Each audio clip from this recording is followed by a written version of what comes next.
സ്വർണ്ണക്കടക്കാരനുണ്ട്. അദ്ദേഹത്തിന്റെ അടുത്ത് പോയിട്ട് അവർക്ക് ലോട്ടറി ചെയ്യുന്നത്. അപ്പോൾ ആ സ്വർണ്ണക്കടക്കാരനോട് ചോദിച്ചു ഒരു ഫോട്ടോ എടുക്കട്ടെ എന്ന്. ഞാൻ പറഞ്ഞു ഫോട്ടോ വേണ്ട. നമസ്കാരം. നവമാധ്യമ രംഗത്തെ ശ്രദ്ധേയനാണ് ശ്രീനി ആലക്കോട്. ശ്രീനിയേട്ടന് പയ്യന്നൂരിലെത്തിയപ്പോൾ ഹൃദയം തൊടുന്ന നല്ലൊരു അനുഭവം ഉണ്ടായി. അരികുവൽക്കരിക്കപ്പെടുന്ന ആളുകളെ ചേർത്ത് നിർത്തേണ്ടത് എങ്ങനെയെന്നൊക്കെ ആ അനുഭവം കേൾക്കുമ്പോൾ നമുക്ക് മനസ്സിലാവും. അതൊരു മാതൃകയാണ്. നമുക്ക് കാണാനും അറിയാനും പഠിക്കാനും ഒരുപാടുണ്ട്. ഇങ്ങനെയുള്ള ആളുകളൊക്കെ ചെയ്യുന്ന സേവനങ്ങൾ ആളുകളെ അറിയിക്കണോ എന്നല്ല, പക്ഷെ അറിയിക്കുന്നത് നമുക്കും അണ്ണാരക്കണ്ണനും തന്നാലായതുപോലെ ചെയ്യാനുള്ള ഒരു പ്രചോദനമാണ്. ശ്രീനിയേട്ടന്റെ വാക്കുകളിലേക്ക്.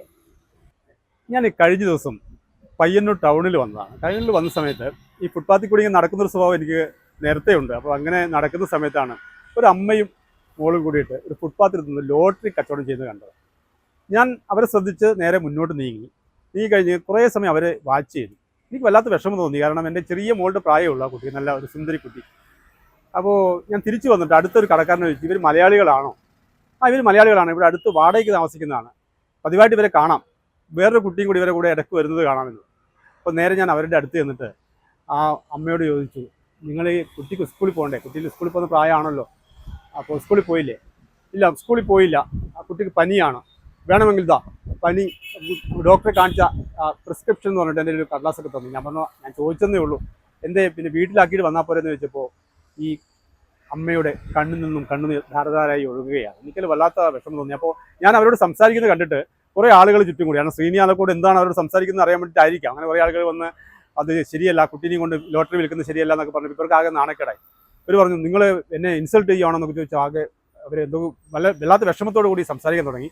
ഞാൻ പറഞ്ഞില്ല, എന്നെ കണ്ടിട്ട് ആളുകൾ വന്നതായിരിക്കും, അപ്പോൾ ഞാൻ പോവാം, നിങ്ങൾ പെട്ടെന്ന് കുട്ടീനെയും കൊണ്ട് വീട്ടിലോട്ട് പോകും, പനി പിടിച്ച് ഇവിടെ നിൽക്കരുതെന്ന് പറഞ്ഞ് ഞാൻ തിരിഞ്ഞു നടന്നു. എൻ്റെ കാറ് കുറച്ച് ദൂരെയാണ് ഞാൻ പാർക്ക് ചെയ്തത്. അപ്പോൾ അവിടെ കാറിലേക്ക് എത്തുന്നതിന് എനിക്ക് മുന്നോട്ടേക്ക് പോകാൻ പറ്റുന്നില്ല, എൻ്റെ കാലുകൾ പിന്നോട്ടേക്ക് വലിയുകയാണ്. അപ്പോൾ ഞാൻ തിരിച്ച് നടന്നിട്ട് അപ്പോഴേക്ക് ആളുകളൊക്കെ പോയിട്ടുണ്ട്. ആ അമ്മയും മകളും അവിടെ തന്നെ നിൽക്കുന്നുണ്ട്. ഞാൻ അവിടെ ചെന്നിട്ട് അവരോട് പറഞ്ഞു, ബാക്കിയുള്ള ലോട്ടറി ഇങ്ങ് തന്നേരെ, ഞാൻ എടുത്തോളാം. അവരാദ്യം സമ്മതിച്ചില്ല. നമ്മൾ തീർച്ചയായും മകളെയും കൂട്ടി നിങ്ങൾ വീട്ടിൽ പോയി റെസ്റ്റ് എടുക്കുമെന്ന് പറഞ്ഞ് ബാക്കിയുള്ള ലോട്ടറി ഞാൻ വില കൊടുത്ത് വാങ്ങി. ഞാൻ സന്തോഷത്തോടു കൂടി തിരിച്ചു നടന്ന് ഞാൻ യാത്രയുള്ള ഒരു ഫംഗ്ഷൻ, ഞാനും എം വിജിൻ MLA കൂടി ഒരു ഫംഗ്ഷൻ പങ്കെടുക്കാൻ വേണ്ടി അവിടെ എത്തിയിട്ടുണ്ടായിരുന്നു. അപ്പോൾ ഞാനിങ്ങനെ കാറിലിരുന്നിട്ട് ഈ ലോട്ടറി നോക്കിയ സമയത്ത് അതിൽ ഒരു ലോട്ടറിക്ക് 5000 രൂപ അടിച്ചിട്ടുണ്ട്. എനിക്ക് വലിയ സന്തോഷമായി. ഞാൻ അന്ന് ആ പ്രസംഗത്തിൽ അത് പറയുകയും ചെയ്തു. അങ്ങനെ ദിവസങ്ങൾ കഴിഞ്ഞു. പക്ഷേ ആ ലോട്ടറിക്ക് ഏതാണ്ട് ഈ പ്രൈസ് അടിച്ചു കഴിഞ്ഞാൽ അന്വേഷിച്ചപ്പോൾ 1 മാസം കൊണ്ട് മാറണമെന്നാണ്. അപ്പോൾ ഞാൻ ഇന്ന് പയ്യന്നൂർ വന്നതാണ്. എന്തായാലും പയ്യന്നൂരിൽ വന്ന് ഇങ്ങോട്ട് വരുന്ന സമയത്ത് അവർ ആ സ്ഥലത്തില്ല. വീണ്ടും ഞാൻ കാർ ഒരു സ്ഥലത്ത് പാർക്ക് ചെയ്തിട്ട് നേരെ തിരിച്ച് അങ്ങോട്ട് നടന്നപ്പം അതേ സ്ഥലത്ത് അവരുണ്ട്. മകളില്ല, അവർക്ക് അസുഖമൊക്കെ മാറിയിട്ടുണ്ട്. എന്നാൽ സന്തോഷത്തോടു കൂടി അവരുടെ അടുത്ത് സമീപിച്ചു. അപ്പോൾ ഞാൻ അവർക്ക് ആ ലോട്ടറി കൈമാറി. അവർ വേണ്ട സാർ, അത് നിങ്ങൾ എടുത്തോളൂ എന്ന് പറഞ്ഞു. ഒന്നും കുഴപ്പമില്ല, ഇത് നിങ്ങൾക്കുള്ളതാണെന്ന് പറഞ്ഞു. ഞാൻ അവിടുത്തെ ഒരു ലോട്ടറി സ്വർണ്ണക്കടക്കാരനുണ്ട്, അദ്ദേഹത്തിന്റെ അടുത്ത് പോയിട്ട് അവർക്ക് ലോട്ടറി ചെയ്യുന്നത്. അപ്പോൾ ആ സ്വർണ്ണക്കടക്കാരനോട് ചോദിച്ചു ഒരു ഫോട്ടോ എടുക്കട്ടെ എന്ന്. ഞാൻ പറഞ്ഞു ഫോട്ടോ വേണ്ട, ഞാനത് പറഞ്ഞു എന്ന് മാത്രമേ ഉള്ളൂ. എന്തായാലും ഇത്തരത്തിലുള്ള ഒരുപാട് അമ്മമാർ നമ്മുടെ സമൂഹത്തിലുണ്ട്. അവരെയൊന്നും നമ്മൾ തിരിച്ചറിയുന്നില്ല എന്ന് മാത്രം.